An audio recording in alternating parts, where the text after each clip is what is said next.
this is what you were famous for. You're famous for rolling along, doing acrobats on a bar. I think I've possibly got some old footage of you doing the bar at GH and the bar at DT's as well. I've got the forward roll on the bar and the cartwheels on the stage. Yep. How many bars have you rolled on in your time? I don't know, every single bar that I see.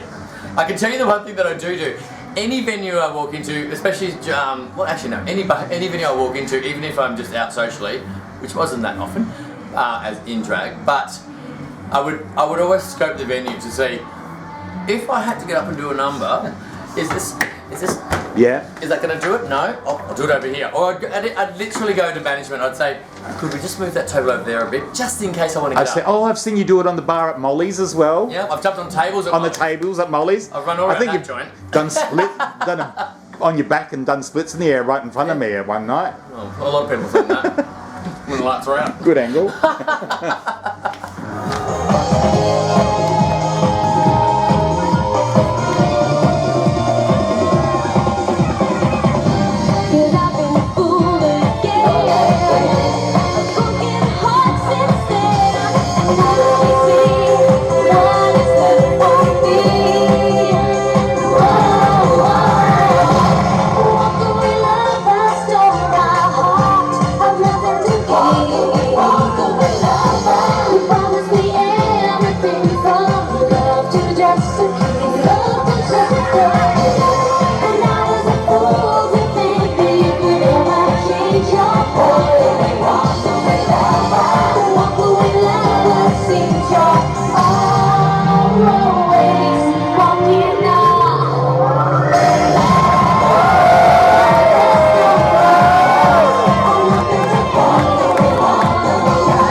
All right, so, okay, it sounds all pretty rosy, your friendships with the other drag queens.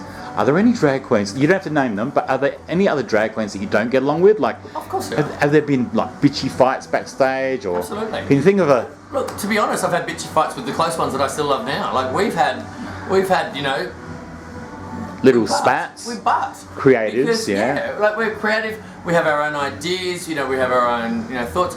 If we were all the same and just and everything was just, you know, kumbaya. Yeah. It'd be boring as bad shit. It's just, I just say, you know. we really get to see the backstage versions of you, Yeah. so and the backstage relationships of you speaking with each other. Absolutely, yeah. And when I do, on occasion, when I do come backstage, everyone knows I've got a camera in my hand. They're on their best behaviour. The show's back on. There you go. There's, I sort of say, like the whole thing is a pain. Like when we put this on, and we step out the door, it starts from there, and you don't sort of really get out of persona until you sort of get home and take it all off again. The show's always on. The one time that we do sort of relax is generally after the show when we go out and it's just us. Yes. We all know each other, you know, outside. Yes. So, yeah. And everyone knows this is Sondra or Caress or... I must say, I spoke to you properly for the first time tonight.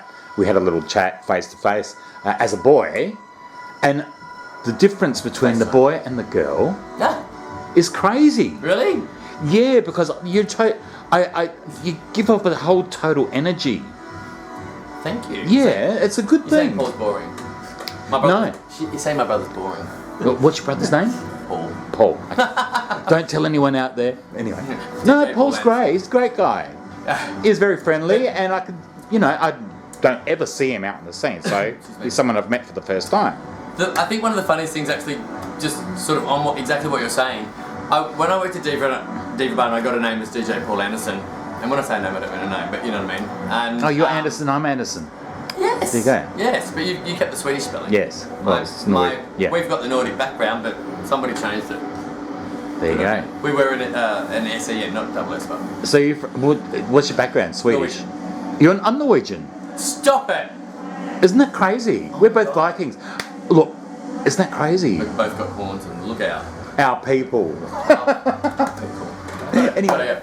So just on what you were saying is I was starting to get a little bit of a name as DJ Paul Anderson, you know, because I was working in, I started working in the clubs, like I started doing clubs as well. Yeah, I've heard your name actually, yeah. The Exchange I was working, I've DJed, you know, at the market, I've DJed around a bit, and that was pretty cool. And then Sondra started getting a name, and for about 4 years, I reckon, nobody realised I was the same person. It's crazy, because I can see that. Nobody, and I was just like, oh my god, I think when pennies started to drop, they're like, oh my god. And I'm like, oh. Okay. To me it's obvious, obviously. I got a cheeky question. Yeah. So, when you're Sondra, have you ever picked up a man? Yep, straight and go. And how do you negotiate that? Do you say, I'm really a bloke, or do you say, and keep your knees together? The knees are never together. I don't think I can really change this voice. If this is, I probably speak a bit more. I'm probably a bit more. I don't know. Effervescent. Yeah, effervescent. I like that. I'll take that. Yes. And Paul's probably. That could be your next show. Thank you. I like it. One word. And actually, the inspiration for Obsession was Infidelity, which was Caress and the Four Boys. Well, that was the first drag show I saw when I moved to Melbourne.